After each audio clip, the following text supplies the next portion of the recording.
บริท่าอีส้มซึ่งกูไปแต่เถื่อประสิทธิท่าเขาเปลี่ยนใหม่เดือน5เดือนอีหาม น่ะซึ่งกูก็ไปทุกเดือนเลยติกลัว แล้วบัท่ากูไปยูใส่เหรอ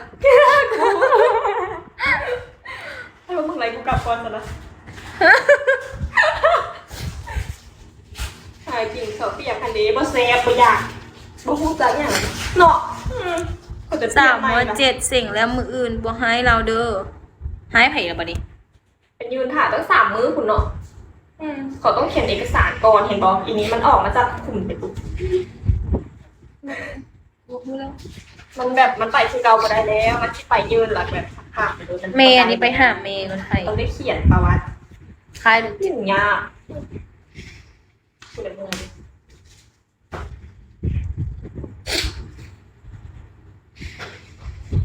ไปบ่ข้ามคืนบ่ได้เขียนอย่างทางนั้นอันนี้ไปเป็นเดือนพันแดด ต้องเมา มาแป๊บนึง ต้องมาตื่น มากินไม่ได้มันก็ไปต่อ ฮะ มันมากินไปนึงมันก็ไปต่อ ส่งไปหาแฟนยากขึ้นจะบ้าแฟนที่ไหน เป็นกูนี่หนักไปทำมันนะ ป้าเลยป้าคือคัวเฟิร์ เขามีแซบก็เฟอร์บ่เฮ้ย ยี่สาม กบนท่านเลยเขามีแซบก็เฟอร์อีก เทเอาก็มีใช่ไหม เมื่อนั้นที่กูไปเขาเฟอร์เหมือนเดิมกูเขามีบันนี้ติดใจเขามีกินเขามีตลอดเลย ไปไหมให้ไปไหมเดี๋ยวทบสุกก่อนเลยเอาไปเลยไปไหม ช่วยต่อสิ ถ้ามึงมาพอดีมันสุก บ่ ไป ไปทำการแสดง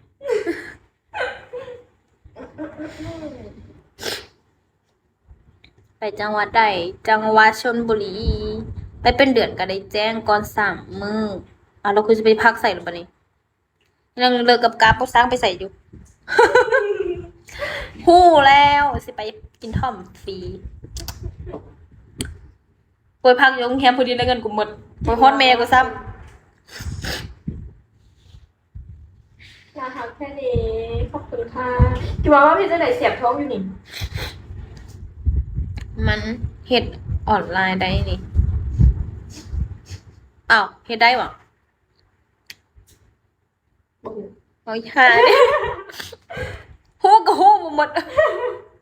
พอกูมาจมให้กูฟังกูจะไปฮู้วะ กูก็ห้าฮู้มืออ่านมือก่อน เอาแต่ครูฮู้จังซี่ก็ได้เฮ็ดตัวเฮ็ดให้ตัว เสียบท้องกับอดอ้าวมันบ่มีหันตีมันบ่มีมีเพชรกับบ่มีมานี่ส่งทัวร์มาดูส่งทัวร์มา เอาได้ฉันมาสิไป กะซื้อ ค่ะ ตรงนี้ เนาะ ค่ะเขามีเขาได้ กัดเหรอ 35 30ดิ 30 บ่ฮู้แต่กูซื้อแต่เธอบ่ได้ซื้อหนูอันเดียวนี่ ฮันจีนฮันจีนนะมึง50นี่สอง ทุกฮันจีนเลยมึง อยากไปนำนี้ โอ้ ไปปีละเทื่อ แค่นั้นกะซื้ก็มีเงินส่งทัวร์จังซี่ให้กูไม่เคยนะ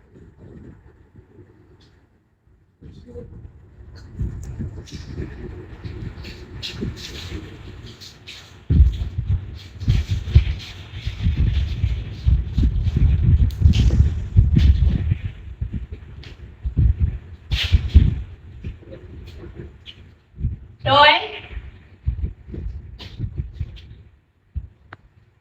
อะให้ฮะ